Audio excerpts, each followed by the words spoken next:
اعمال کی اصلاح کرم سے کر دے۔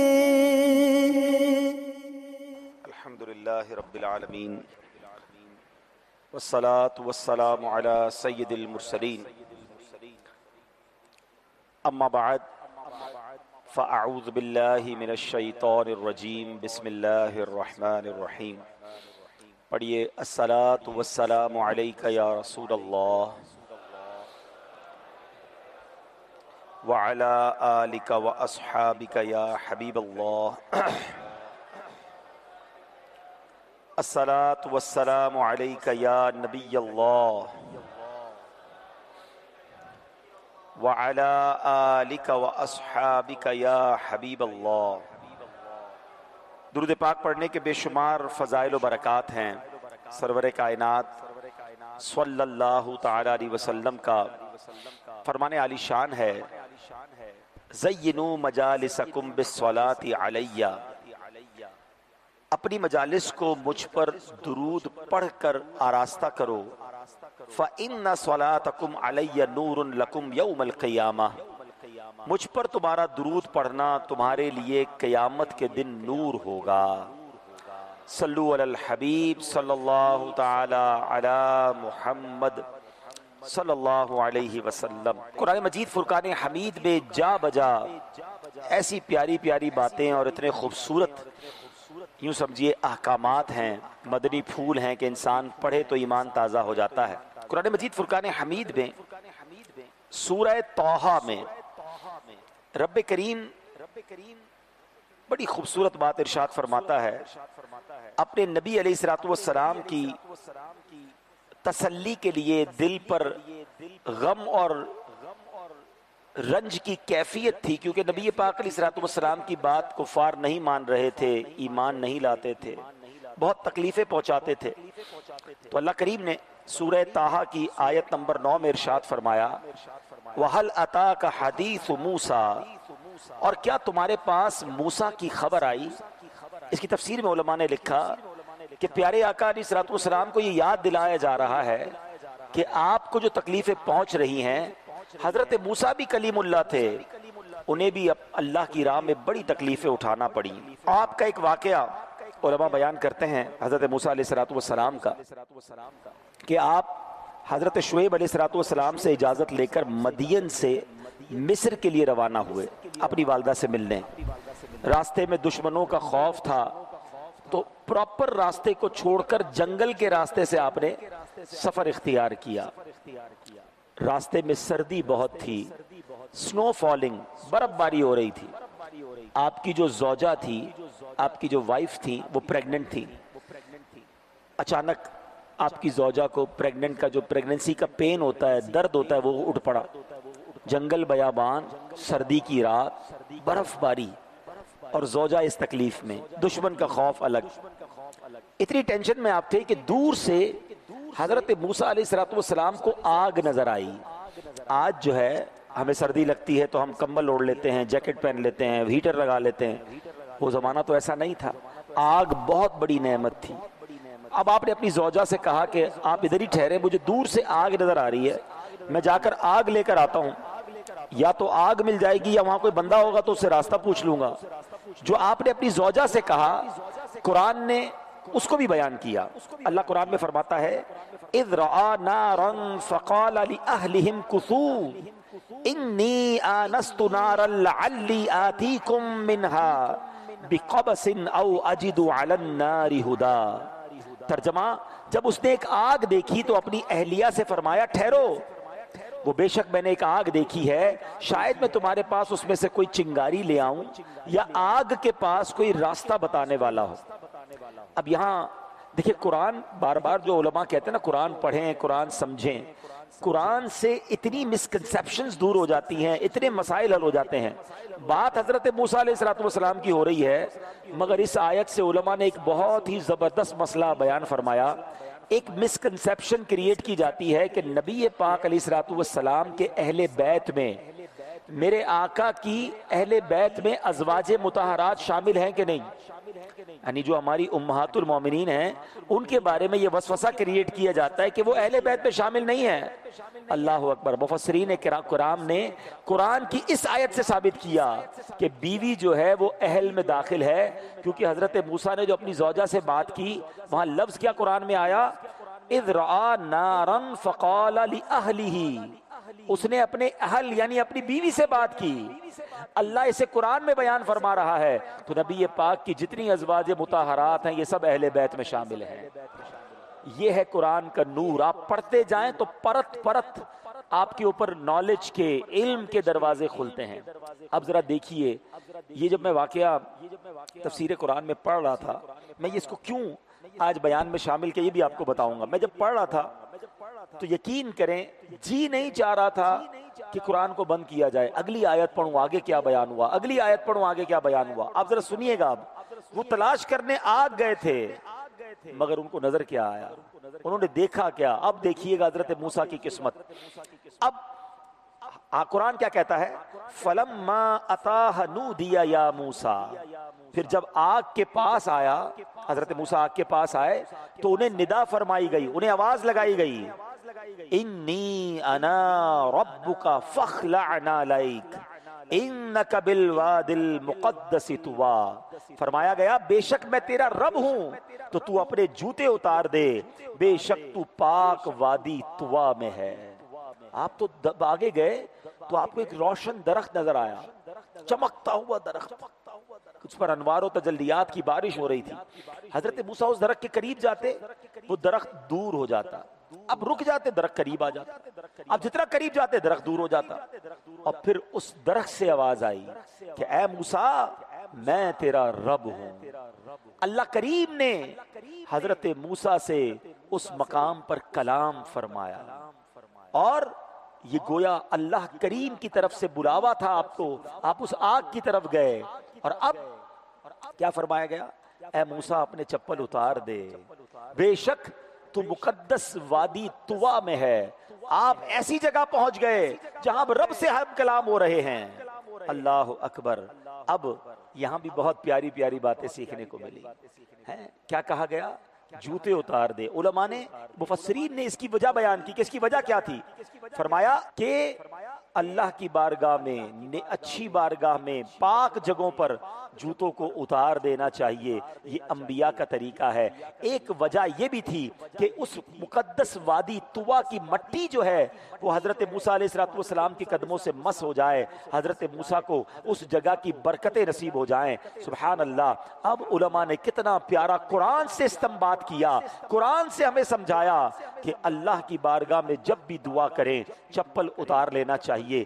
بالکل اسی طرح اگر کوئی شخص عشق کے عالم میں، ادب کے عالم میں، مکہ پاک میں، مدینہ طیبہ میں ننگے پیر رہتا ہے تو یہ بھی بڑا اچھا طریقہ ہے، اس میں کوئی حرج نہیں ہے۔ جب حضرت موسیٰ علیہ السلام سے کہا جا رہا ہے اے موسیٰ تم مقدس وادی طویٰ میں ہو، اپنے چپل اتار دو، تو اگر آج کوئی مزارات اولیاء پر جا کر یا مقدس مقام پر ننگے پیر رہتا ہے تو اس پر اعتراض نہیں کرنا چاہیے۔ اور یہاں ایک اور بات بھی پتہ چلی کہ چپل اس لیے اتروائے گئے تھے کہ پاک مٹی سے پیر ٹچ ہو جائیں، برکت حاصل ہو جائے۔ تو اگر آج بھی کوئی کعبے کی دیوار کو ٹچ کر لے، گنبد خضرا یا مدینہ شریف کی دیواروں کو مس کرے، مزارات اولیاء پر برکت کے لیے ہاتھ یا جسم کو ٹچ کرتا ہے تو اس میں کوئی حرج نہیں ہے۔ یہ قرآن ہمیں سکھا رہا ہے، سبحان اللہ عز و جل۔ اور ہمارے بزرگوں کا طریقہ مدینے کے بارے میں، اللہ اکبر۔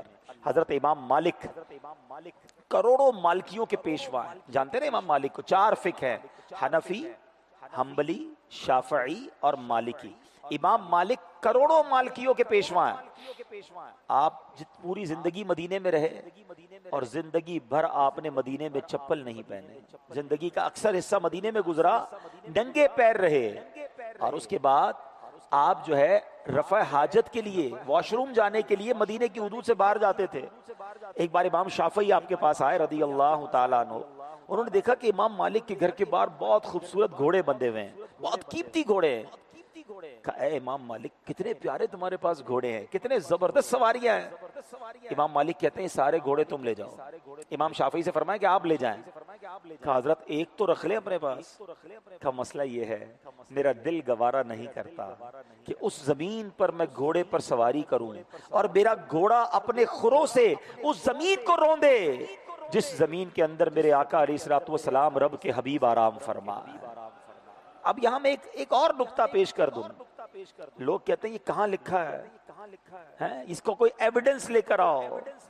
بہت ساری کتابیں دلوں میں لکھی ہوتی ہیں, بہت ساری باتیں دلوں میں ہوتی ہیں. یہ کون سی کتاب میں لکھا تھا کہ امام مالک ننگے پیر مدینے میں رہیں؟ یہ کہاں لکھا ہے کہ امام مالک گھوڑے پر سواری نہ کریں؟ ارے عشق کے دستور نرالے ہوتے ہیں. بڑی پیاری بات عاشق کہتے ہیں نا, ارے نبی پاک سے عشق کرنا یہ ہمارے نصیبوں میں لکھا ہے. تو بہرحال ہر بات کتاب سے دلیل نہیں ہوتی. عشق کا ہر وہ انداز جائز ہے جو شریعت سے نہ ٹکراتا ہو. ہاں ہم خود کنڈیم کریں گے اگر کوئی مزارات اولیاء پر جا کر سجدہ کرتا ہے وہ حرام ہے, اگر کوئی طواف کرتا ہے وہ درست نہیں ہے, لیکن اگر کوئی ادب سے اس جگہ کو مس کرتا ہے, وہاں جا کر برکتیں لوٹتا ہے, تو اس پر بھی اعتراض نہیں کرنا چاہیے. ہم یہ نہیں کہتے جو مدینے میں چپل پہنتا ہے وہ بے ادب ہے, جو سواری پر بیٹھتا ہے وہ بے ادب ہے, لیکن جو نہیں پہنتا اسے بھی تو کچھ نہ کہو. اس کا اپنا عشق ہے, اس کا اپنا انداز ہے. تو بہرحال میرے میٹھے اسلامی بھائیوں, اب اللہ نے موسیٰ علیہ الصلوۃ والسلام سے کلام کیا کیا, قریب بلایا, اب کہا چپل اتار دو,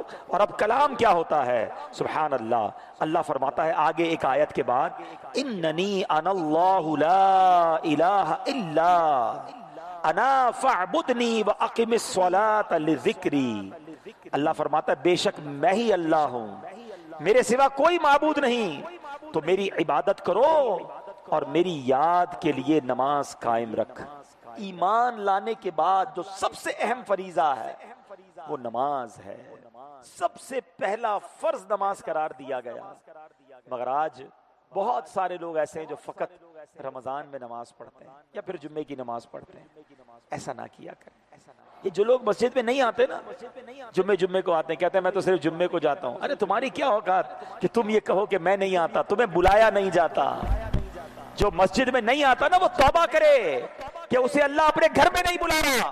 بندہ نہ آئے تو توبہ کرے اللہ سے, کہ اللہ کون سا گناہ ہو گیا, میری حاضری نہیں ہو رہی ہے, کرم کر مجھے اپنے گھر میں بلائی رکھنا, مہمان بنائی رکھنا, اپنے پاس بلاتے رہنا. اور سنو, جب کریم بلاتا ہے نا تو خالی نہیں لوٹاتا, ہاں جب گھر بلاتا ہے تو جولی بھر کر لوٹاتا ہے. تو مسجد کو چھوڑ کے مت چلے جانا رمضان کے بعد. مسجد کے اندر ایسے لگ رہا ہوتا ہے کہ مچھلی پانی کے باہر ہے, بے چین بے کل, سب سے آخر میں آنا ہے. ادھر امام صاحب نے سلام پھیرا, ادھر جانا شروع. دعا مانگنے کا بھی ٹائم نہیں ہے. امام صاحب 2 منٹ نماز لیٹ کر دے تو امام صاحب کو پکڑ لیتے لوگ, بھائی کیا ہو گیا حضرت 2 منٹ لیٹ کر دی آپ, دعا 1 منٹ لمبی کرا دی. یہی 2 منٹ لیٹ کرنے کی شکایت کرنے والا باہر پان کی دکان پہ آدھا گھنٹہ کھڑا رہ جائے گا. موبائل فون کھولے گا تو سمجھ نہیں آئے گا 2 گھنٹے نکل جائیں گے. اللہ کے گھر میں 1-2 منٹ زیادہ نکلتے تو ٹینشن شروع ہو جاتی ہے. پوچھو اپنے دل سے کیوں مسجد میں قرار نہیں آ رہا. اب آپ نے ثابت کرنا ہے. ہاں یہ شیطان ہے جو مسجد سے کھینچ کے لے جائے گا. اب مقابلہ شروع ہو گیا ہے, کاؤنٹ ڈاؤن شروع ہو گیا ہے, تیار ہو جاؤ. اے شیطان تجھے جو کرنا ہے کر لے, ہم مسجد سے دور نہیں ہوں گے انشاءاللہ. ہم روز اللہ کے گھر میں حاضری دیں گے, ہم روزانہ نماز پابندی سے پڑھیں گے انشاءاللہ. تو اللہ نے قرآن میں حضرت موسیٰ سے فرمایا, اپنی عبادت کرنے کے حکم کے بعد یعنی ایمان کے بعد اگلا جو پہلا فرض بیان فرمایا, جو بات بیان فرمائی وہ نماز فرمائی. اچھا پھر آگے جو اگلا جملہ علماء فرماتے ہیں کہ اللہ نے جو فرمایا نا وَأَقِمِ الصَّلَاةَ لِلذِّكْرِ, نماز پڑھو میرے ذکر کے لیے.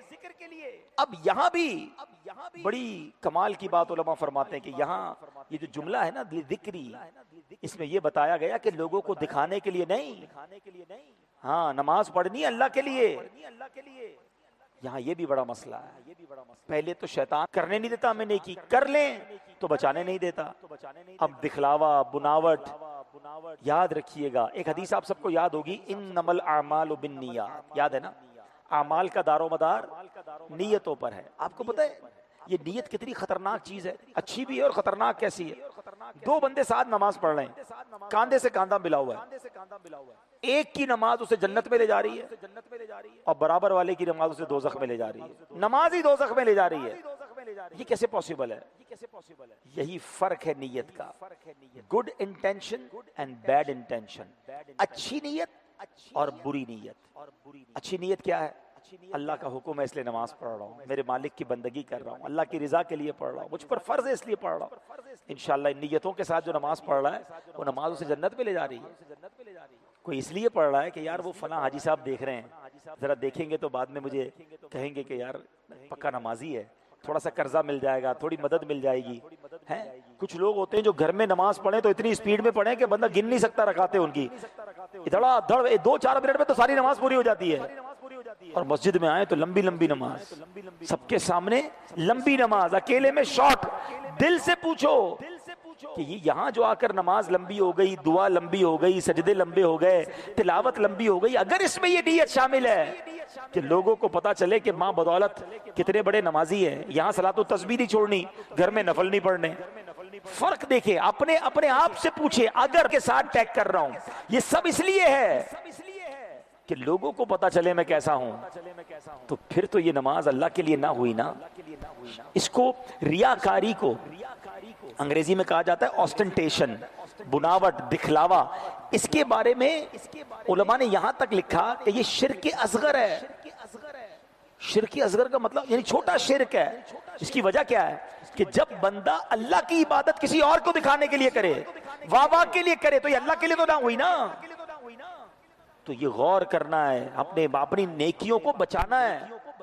آج بہت برا حال ہے، صدقہ دیتے تو سب کو بتاتے ہیں، نماز پڑھیں تو سب کو بتاتے ہیں، بہت ساری ایسی چیزیں ہیں، بہت ساری ایسی عبادتیں ہیں۔ میں ایک بلکہ سوال کر لیتا ہوں، چلیں سب سے چیک کریں اپنی زندگی میں ایسی کتنی نیکیاں ہیں ہمارے پاس جو میں جانوں اور میرا رب جانے۔ سوال کرو اپنے آپ سے، اکیلے میں بیٹھ کے چیک کرنا، پوری زندگی کو چیک کر لو۔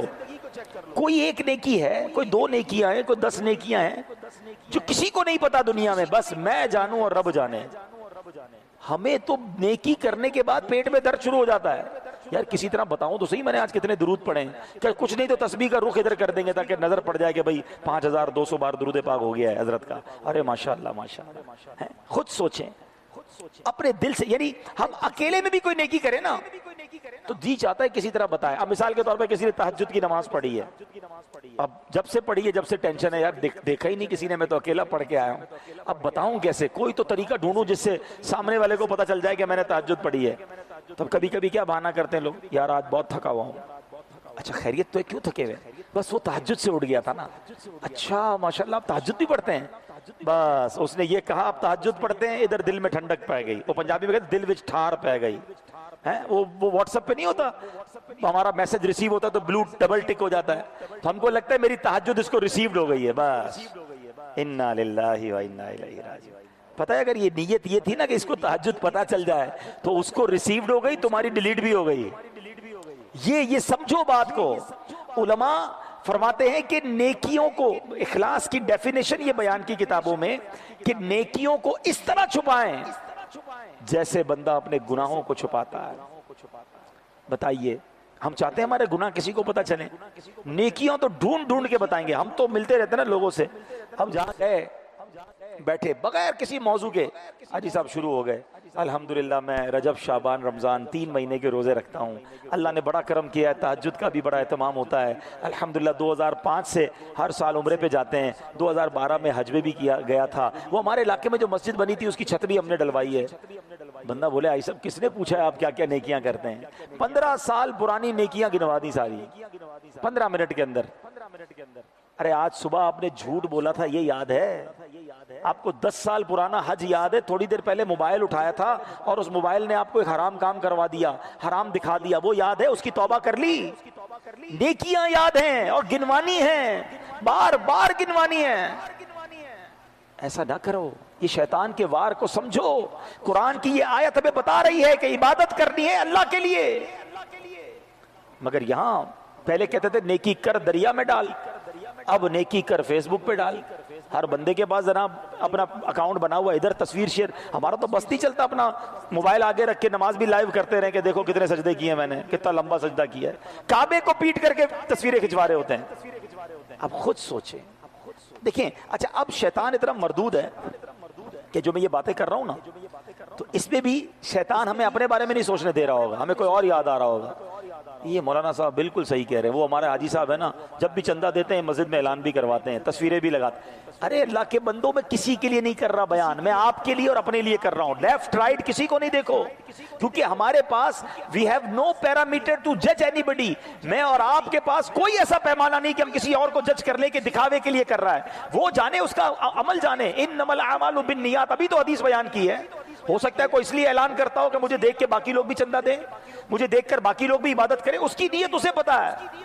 اپنے دل سے پوچھو, میرے دل میں کیوں گھبراہٹ شروع ہو جاتی ہے, ٹینشن شروع ہو جاتی ہے کہ یار کسی طرح کسی بہانے سے بتاؤں تو صحیح میں نے کون سا عمل کیا ہے. پھر سوال پوچھو اپنے آپ سے, ایسی کتنی نیکیاں ہیں جو میں جانوں اور میرا رب جانے؟ اگر نہیں ہے, بالفرض جواب یہ آتا ہے کہ ایک بھی نہیں ہے, تو آج سے تو ایسی نیکیاں کرنا شروع کر دو نا کہ بس میں جانوں اور رب جانے.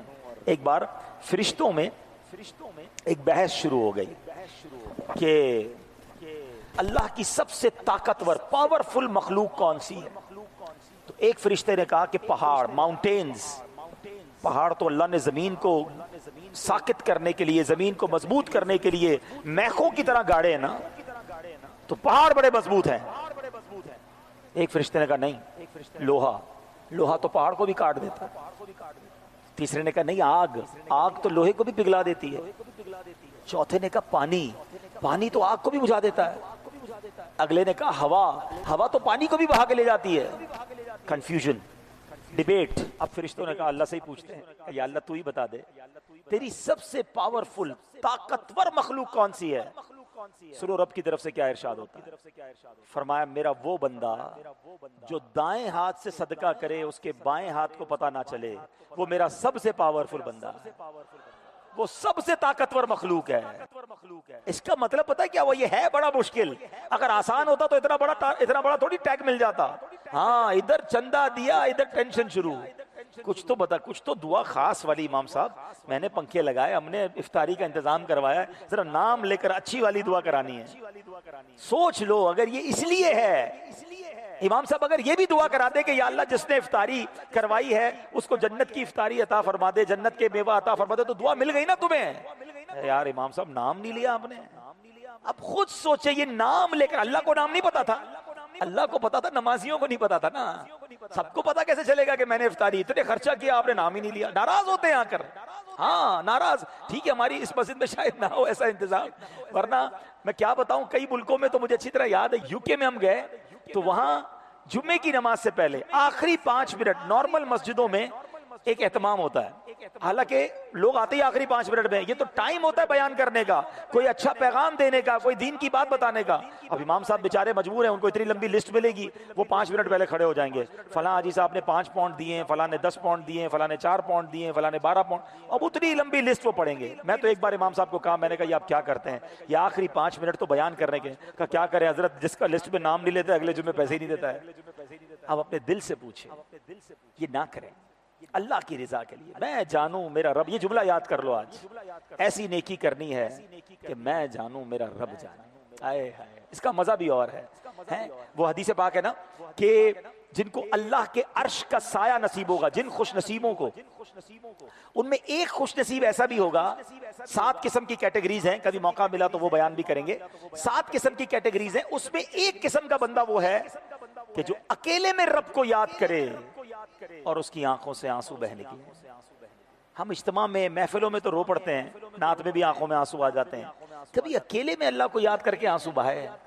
ہاں اکیلے میں, بس میں جانوں میرا رب جانے. تہجد میں اٹھیں, کونا پکڑ لیں, جانماز بچھائیں, اللہ سے عرض کریں, اپنی گناہوں کی معافی مانگیں, اکیلے میں روئیں. اچھا پھر اکیلے میں رو کر بعد میں بتائیں بھی نہ کسی کو کہ وہ امام صاحب نے, مولانا صاحب نے بیان کیا تھا تو آج میں وہ والا کام کر لیا, میں اکیلے میں رو گیا, تو وہ پھر وہی بات ہو گئی, سب کو بتا دیا. میں جانوں میرا رب جانے. اللہ مجھے بھی ایسی عبادتیں نصیب فرمائے, آپ کو بھی نصیب فرمائے. ایک حدیث سنا دیتا ہوں عید الفطر کے حوالے سے. کیا خوبصورت دن ہے, اور یہ جو لیلۃ الجائزہ جسے کہا گیا, جو چاند رات ہوتی ہے, پلیز یہ رات غفلت میں مت گزاریے گا. حضرت سیدنا عبداللہ ابن عباس رضی اللہ تعالیٰ عنہما کی ایک روایت میں یہ بھی ہے کہ جب عید الفطر کی مبارک رات تشریف لاتی ہے تو اسے لیلۃ الجائزہ, یعنی انعام کی رات کے نام سے پکارا جاتا ہے۔ جب عید کی صبح ہوتی ہے تو اللہ عز و جل اپنے معصوم فرشتوں کو تمام شہروں میں بھیجتا ہے۔ سنو، عید والے دن اللہ کی طرف سے کیا اہتمام ہوتا ہے؟ تمام شہروں میں اللہ فرشتے بھیجتا ہے، وہ زمین پر تشریف لا کر سب گلیوں اور راہوں کے سروں پر کھڑے ہو جاتے ہیں، ہر راستے پر فرشتے کھڑے ہوتے ہیں اور اس طرح ندا دیتے ہیں، آواز لگاتے ہیں، اے امت محمد صلی اللہ تعالی علیہ وسلم، اس رب کریم کی بارگاہ کی طرف چلو جو بہت زیادہ عطا کرنے والا اور بڑے سے بڑا گناہ معاف فرمانے والا ہے۔ پھر اللہ عز و جل اپنے بندوں سے یوں مخاطب ہوتا ہے، اے میرے بندو، مانگو کیا مانگتے ہو؟ میری عزت و جلال کی قسم، آج کے روز اس عید کے اجتماع میں اپنی آخرت کے بارے میں جو سوال کرو گے وہ پورا کروں گا، اور جو کچھ دنیا کے بارے میں مانگو گے اس میں تمہاری بھلائی کی طرف نظر فرماؤں گا۔ ہم عید کے دن اپنی دنیا کے لیے جو مانگیں گے اللہ جو اس میں ہمارے لیے بہتر ہوگا عطا فرمائے گا۔ میری عزت کی قسم، جب تک تم میرا لحاظ رکھو گے میں بھی تمہاری خطاؤں کی پردہ پوشی فرماتا رہوں گا۔ میری عزت و جلال کی قسم، میں تمہیں حد سے بڑھنے والوں یعنی مجرموں کے ساتھ رسوا نہ کروں گا۔ بس اپنے گھروں کی طرف مغفرت یافتہ لوٹ جاؤ، تم نے مجھے راضی کر دیا اور میں بھی تم سے راضی ہو گیا۔ تو عید کی رات اور عید کا دن یہ مزدوری ملنے کی رات اور مزدوری ملنے کا دن ہے۔ کبھی ایسا آپ نے دیکھا ہے کہ جس نوکر کو تنخواہ ملنی ہو اسی دن جا کے سیٹ کو ناراض کر دے، سیٹ کے پاس جائے اور بدتمیزی شروع کر دے، بونس ملنا ہے اور جا کے سیٹ کے ساتھ بدتمیزی شروع کرے؟ بندہ بولے یار تنخواہ والے دن تو ایسا نہیں کرنا تھا، آج تو بونس ملنا تھا، آج ہی ناراض کر دیا صاحب کو۔ ارے جس رات مزدوری ملنی ہے وہ رات گناہوں میں گزاریں گے، جس دن مغفرت ملنی ہے عید کے دن وہ عید گانے بازوں میں اور بے حیائی میں گزاریں گے؟ نہیں میرے میٹھے اسلامی بھائی، حضرت عمر رضی اللہ تعالیٰ عنہ، آپ کا مرتبہ کیا ہے؟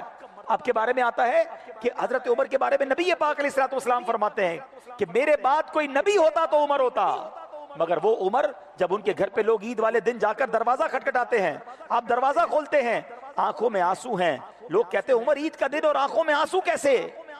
حضرت عمر جیسی ہستی کیا کہتی ہے؟ آپ کہتے ہیں عید تو اس کی ہوتی ہے جسے معلوم ہو کہ اس کے روزے قبول ہوئے کہ نہیں۔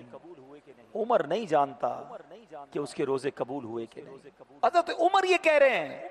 اور ہم جیسا غافل اگر گناہوں میں عید گزارے تو پلیز اس بار عید میں گناہوں کے سیلاب میں نہیں بہنا، خوشی میں بھی رب کو یاد کرنا ہے، نمازوں کی پابندی کرنی ہے۔ اللہ پاک ہم سب کو ماہ رمضان کی برکتیں بھی عطا فرمائے، لیلۃ الجائزہ میں جب مزدوری بٹے اللہ ہمیں بھی اپنے کرم کے خزانوں سے عطا فرمائے، عید کے اجتماع میں جب مغفرت کے پروانے تقسیم ہوں میرے مولا ہمیں بھی اس مغفرت کے اعلان سے محروم نہ کیجیو، آمین بجاہ النبی الامین صلی اللہ تعالی علیہ وسلم۔ میرے